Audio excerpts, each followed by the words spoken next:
Hello everyone, this tutorial is on basic router and switch configuration. This is the building block of what we are going to do ahead in this series of tutorials. Now, I will explain you the basic topology. This is the most basic example to illustrate how to configure switches and routers. Over here I have three networks. One is a network which is this. The second network is this. And the third network is this. At the end of this configuration, we will try to ping the switches and routers and PCs from one network to another, and also try to telnet routers, switches from one network to the other. So I've already configured the topology. The only thing left to do is that I will show you uh, how to ping and how to telnet.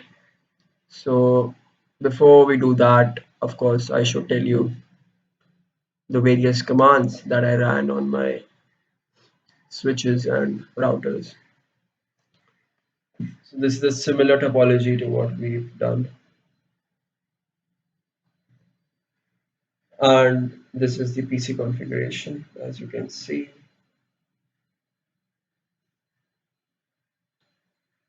Now, let us look at the switch configuration. First of all, we go into enable mode, then config mode, and then put our host name as switch left and encrypt it with a password Cisco. After doing that, we also encrypt this password is to just to log in to the component. After that, we even encrypt the console line. So it says the console also will have to provide a password, which is Cisco. And this is for login. And then we exit. That configuration is done. Now next we have line VTY 0, 4. The purpose of doing this is to the purpose of doing this is to be able to telnet into that component. So for us to be able to telnet into switch left, we need to run this command. The 4 here specifies that only 4 concurrent telnet sessions will be allowed. So at one point of time, 4 different PCs can telnet into this switch. Next we have log. So this will happen at login local, and we specify what service do we want. So in our case, we're going to run just transport input telnet. If it was SSH, then in place of telnet, we'll have to enter SSH. Then the username for this would be Aditya, and I'll keep the password as Cisco. Service password encryption will encrypt my credentials. And now I exit. Next, we have to set the IP address for our switch. So the IP address will be set. I'm going to set the IP address as 10.1.1.2, and this switch will have a default mask of 255.255.255.0. So these three octets are for the network, and the last one is for assigning it to various components. Then I also run no shutdown because by default the components in Cisco are powered down. No shutdown will ensure that my components never go down. This is just extra step. Now I exit and I uh, specify my IP default gateway as 10.1.1.1. Next, we do the same thing for switch right as well. So now I'm going to show you the configuration for the routers.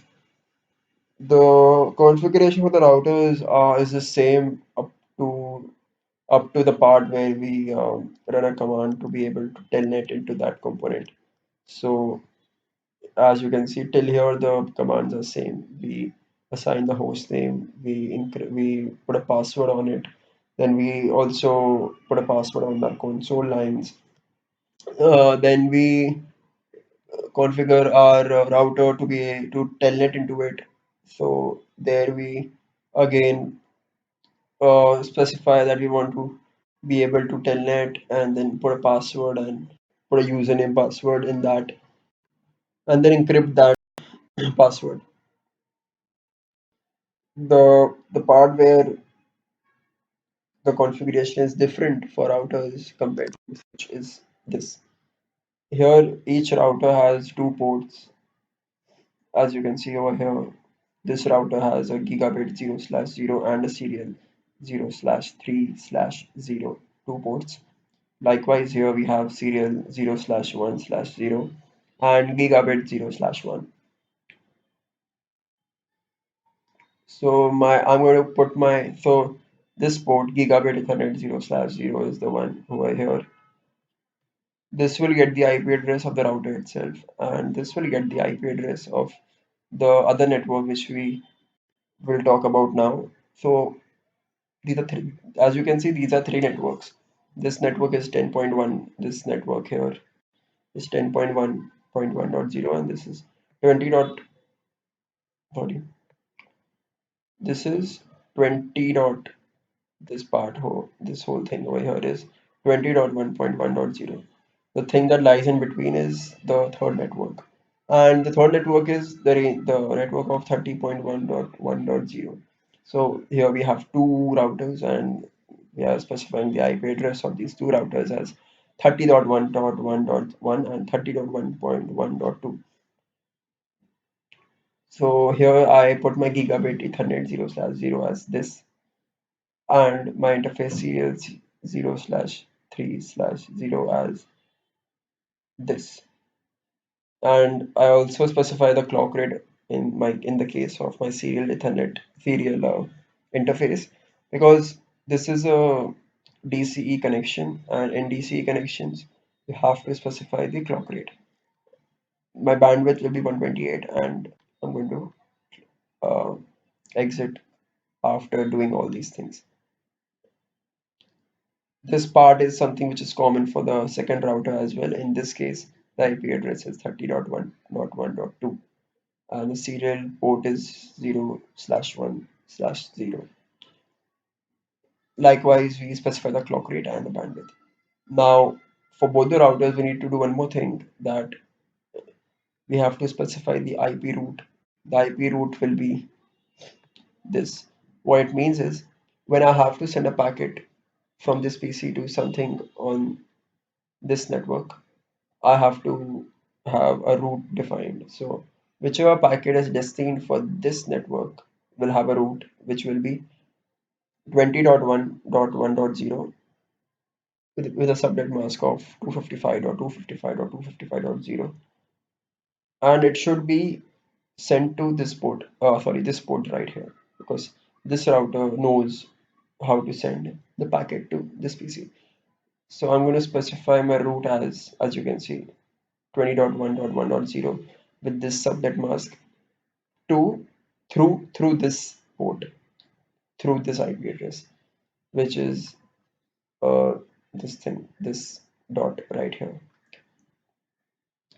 And likewise, I will do it for my other router as well, where if any packet is to be sent to 10.1.1.0, it should pass through 30.1.1.1, or not pass through, should be forwarded to 30.1.1.1.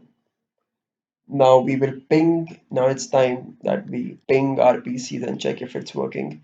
Ping our switches and also access our routers and switches using Telnet. Let's do it. Go to PC, and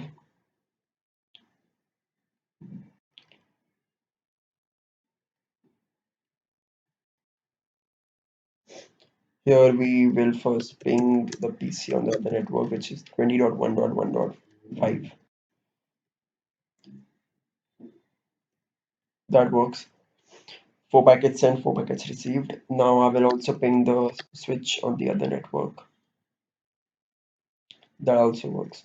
And also I'll ping the router on the other network. Now I will telnet to the router on the other network.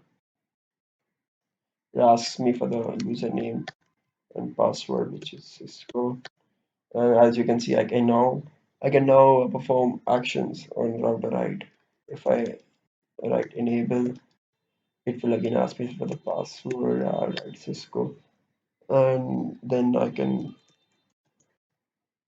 now config.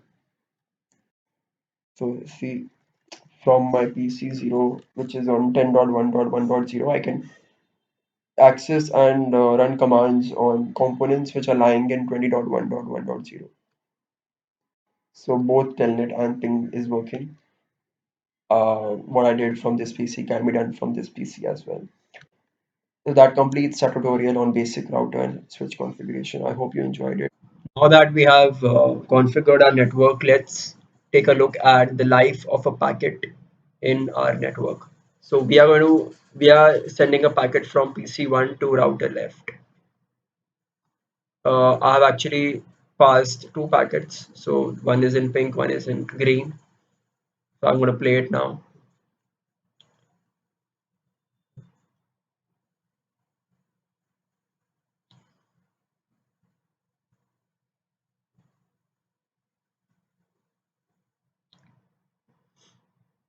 And that's it. One packet has been received and the other is also coming, and it has been delivered successfully.